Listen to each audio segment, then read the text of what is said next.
नमस्कार। संतोष की रिपोर्ट में आप सबों का स्वागत है। और आज हम संतोष की रिपोर्ट में बात उस कौशल दीक्षांत समारोह की करने जा रहे हैं जिस दीक्षांत समारोह में बिहार के हजारों छात्र उपस्थित थे, देश के भी छात्र उपस्थित थे। लेकिन यह समारोह इस तरीके से राजनीतिक मंच बन जाएगा, ये हमें समझ से परे लगा, क्योंकि इस समारोह के दौरान छात्रों को सम्मानित करना था। छात्रों को लेकर केंद्र की सरकार या राज्य की सरकार क्या कर रही है, इस पर चर्चा होनी थी। लेकिन पूरी तौर पर इस मंच का किस तरीके से चुनावी मंच के तौर पर इस्तेमाल नरेंद्र मोदी ने किया है, हम इस रिपोर्ट पर आज चर्चा करेंगे। और चर्चा इस बात की भी करेंगे कि बिहार की शिक्षा व्यवस्था को लेकर नीतीश कुमार ने पिछले 20 वर्षों में जो कुछ भी किया है, आज देश के स्तर पर यह राज्य कहाँ खड़ा है। क्योंकि आज प्रधानमंत्री ने बहुत सारी बातें कह दी और इस तरीके से कह दी जो अमूमन प्रधानमंत्री को छात्रों के बीच इस तरीके के व्याख्यान देने से बचना चाहिए था। जो 25 मिनट 32 सेकंड तक प्रधानमंत्री ने अपनी बात को रखा है, इस दौरान कुछ खास बातें जो बिहार के संदर्भ में है, लगभग 5 मिनट से ज़्यादा का वो संदर्भ है जिस पर चर्चा की जरूरत है कि किस तरीके से बिहार के लोगों के साथ एक बार फिर से छल हो रहा है। 62,000 करोड़ की परियोजनाओं का शिलान्यास, शुभारंभ, क्या क्या नहीं किया गया। लेकिन एक सवाल उठता है कि बिहार के लोगों का एक सेंटिमेंट जुड़ा हुआ था कि पटना विश्वविद्यालय को सेंट्रल यूनिवर्सिटी घोषित कर दिया जाए। मुख्यमंत्री नीतीश कुमार ने उस दौर में प्रधानमंत्री के मंच पर उन्होंने मांग भी किया था। लेकिन आज चर्चा जरूर पटना विश्वविद्यालय की हुई, लेकिन उनका भवन निर्माण का जो एक्सटेंशन का कार्यक्रम चल रहा है, चर्चा उसकी हुई है। न प्रोफेसर है, न स्टूडेंट है, न वो अब दौड़ रहा है, लेकिन चर्चा भवन निर्माण की कर रहे हैं। NIT बिहटा कैंपस में शिफ्ट कर गया और राज्य सरकार की योजना है, उस पर भी बहुत तरह की चीजें हुई, बड़ी बातें हुई। लेकिन एक बड़ा सवाल ये भी उठता है कि 2025 तक आज हम कहाँ खड़े हैं। नीतीश कुमार शिक्षा के क्षेत्र में पलायन के लिए भी लालू ही जिम्मेवार है, तो क्या 20 वर्षों में बिहार के कोई छात्र बिहार से बाहर पढ़ने नहीं गए हैं क्या? चर्चा करेंगे। लेकिन पहले जरा प्रधानमंत्री का वो छात्रों के बीच जिस तरीके से उन्होंने अपनी बात रखा है, क्या वो तरीका उनका सही था? क्या ये कोई राजनीतिक मंच था जिस पर उन्होंने सियासत साधने की कोशिश की? जरा सुनिए क्या क्या कहा है प्रधानमंत्री ने। आज इस कार्यक्रम से बिहार के हजारों युवा भी हमारे साथ जुड़े हैं। इस पीढ़ी को उतना अंदाजा नहीं होगा कि 2-2.5 दशक पहले बिहार में शिक्षा व्यवस्था किस तरह तबाह थी। ईमानदारी से न स्कूल खुलते थे, न भर्तियां होती थी। कौन माँ बाप नहीं चाहता कि उसका बच्चा यहीं पढ़े और यहीं आगे बढ़े। लेकिन मजबूरी में लाखों बच्चों को बिहार छोड़कर बनारस, दिल्ली, मुंबई जाना पड़ा। यही पलायन की असली शुरुआत थी। साथियों, जिस पेड़ की जड़ों में कीड़ा लग जाता है, उसको फिर से जीवित करना बहुत बड़ा पराक्रम होता है। आरजेडी के कुशासन ने बिहार की हालत उसी पेड़ की तरह कर दी थी।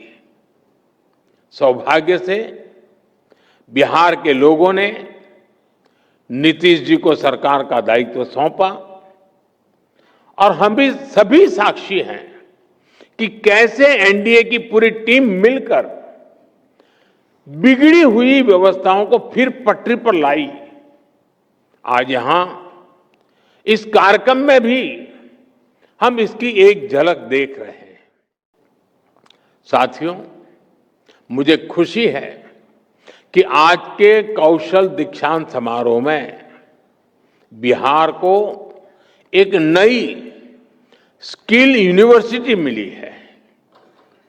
नीतीश जी की सरकार ने इस यूनिवर्सिटी का नाम भारत रत्न जननायक कर्पूरी ठाकुर जी के नाम पर रखा है।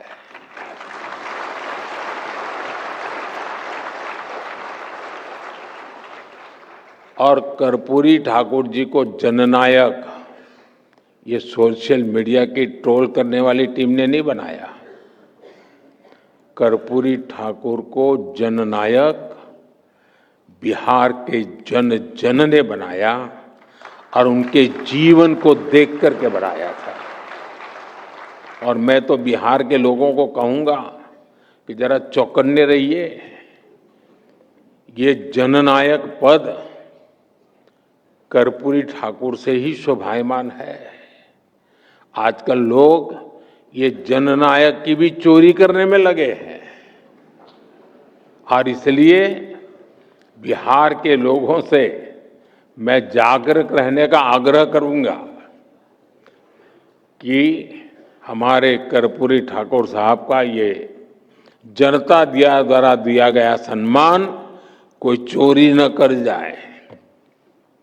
भारत रत्न कर्पूरी ठाकुर जी ने अपना पूरा जीवन समाज की सेवा और शिक्षा के विस्तार में लगाया।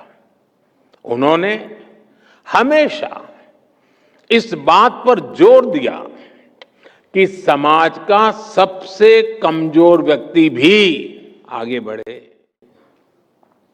उनके नाम पर बनने वाली ये स्किल यूनिवर्सिटी उसी सपने को आगे बढ़ाने का सशक्त माध्यम बनेगी। साथियों, एनडीए की डबल इंजन सरकार लगातार बिहार के शिक्षा संस्थाओं को आधुनिक बनाने में जुटी है। आईआईटी पटना में इंफ्रास्ट्रक्चर के विस्तार का काम भी शुरू हो चुका है। आज भी बिहार में कई बड़े शिक्षा संस्थानों के आधुनिकीकरण का काम आरंभ हुआ है।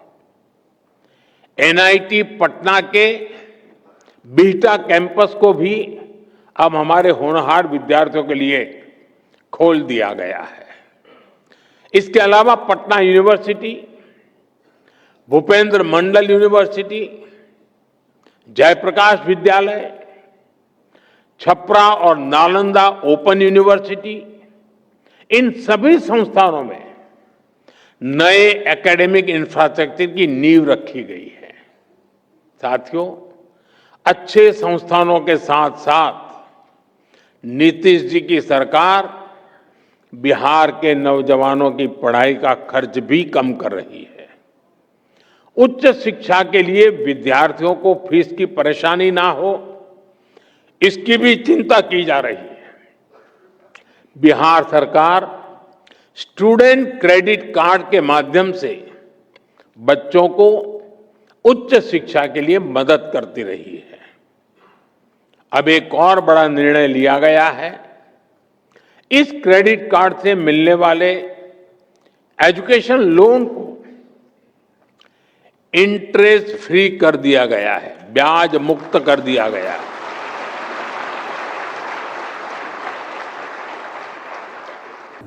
तो आपने सुना, लेकिन एक सवाल है कि लालू यादव के शासनकाल में अगर स्कूलें बंद थी, कॉलेजें बंद था, पढ़ाई लिखाई ठप था, उस दौर में जितने आईएएस आईपीएस जितने आईआईटीएन हुए हैं उसकी एक सूची नरेंद्र मोदी जी को पास होनी चाहिए। और 2005 के बाद जब डबल इंजन की सरकार बनी है 2014 से लेकर अभी तक, पिछले 10 वर्षों में बिहार की क्या स्थिति हुई है उसकी सूची भी नरेंद्र मोदी को भेजी जानी चाहिए। 2014 से लेकर 2025 के बीच में जितनी शैक्षणिक संस्थान 10-11 वर्षों में बिहार को मिला है उससे कई गुना ज्यादा उससे पहले बिहार का आईआईटी बिहटा किसका है, पटना किसका दिया हुआ है, सेंट्रल यूनिवर्सिटी मोतिहारी किसका दिया हुआ है, और एक से एक संस्थान पूसा एग्रीकल्चर कॉलेज से लेके क्या क्या नहीं बिहार में दिया हुआ है। ये सारी चीजें तो उसी सरकार की दी हुई है। इस सरकार में जो चीजें खुली हैं, डबल इंजन की सरकार, उनका परफॉर्मेंस क्या है, वो आज बिहार की शिक्षा में कहाँ मजबूती प्रदान कर रहा है। जितने कौशल विकास योजना के तहत ITI बिहार में चल रहे हैं, कौन सा ITI एक रोल मॉडल की तरह बिहार की जनता के सामने है? सब डिग्री बांट रहा है, सर्टिफिकेट, बस किसी तरीके से उस सर्टिफिकेट से नौकरी मिल जाए। कोई भी ITI चैलेंज के साथ हम कह सकते हैं कि बिहार में कौशल विकास में अगर कोई भूमिका निभाई हो तो सरकार उसको सामने ले। और कहते हैं कि हम ऋण ये जो है, हम स्कॉलरशिप जो है सो बढ़ा दिए। जिन बच्चों का आप स्कॉलरशिप बढ़ाए हैं उनका स्कूल खाली कर दिए आप। हाल के दिनों में जितना ट्रांसफर हुआ है, सारे गांव के स्कूल फिर खाली हो गए। जिम्मेवारी लेंगे वो डबल इंजन की सरकार। और उसके बाद जो एक बड़ा सवाल है, जिन सवालों से ये बचते रहे कि 5 लाख रुपया देके बिहार के किस इंस्टीट्यूट में हम बिहार के छात्र पढ़ सकते हैं 5 लाख रुपया में? कोई इंजीनियरिंग मेडिकल का कोई कॉलेज ऐसा है जहां 5 लाख रुपया सरकार दे और वो देने का प्रोसेस किस तरीके का है? एक भी स्टूडेंट को समय पर जो है सो बिहार सरकार का ऋण, जो छात्रवृत्ति का जो ऋण देता है एजुकेशन लोन, समय पर नहीं पहुंचता है। सब पर समय पर पहुंचे या नहीं पहुंचे, जितना फर्जीवाड़ा वाला जो है वो सब जरूर उठा लेता है। तो यही है डबल इंजन की सरकार। और किस तरीके से बिहार की जनता को ये लोग धूल झोंक रहे हैं, ये समझने की जरूरत है। कि मतलब लगता है जैसे बिहार के लोग कुछ समझ ही नहीं रहे। वाकई में सच यही है कि बिहार के लोग अगर समझते तो इस तरीके की राजनीतिक स्थिति बिहार की तो नहीं होती।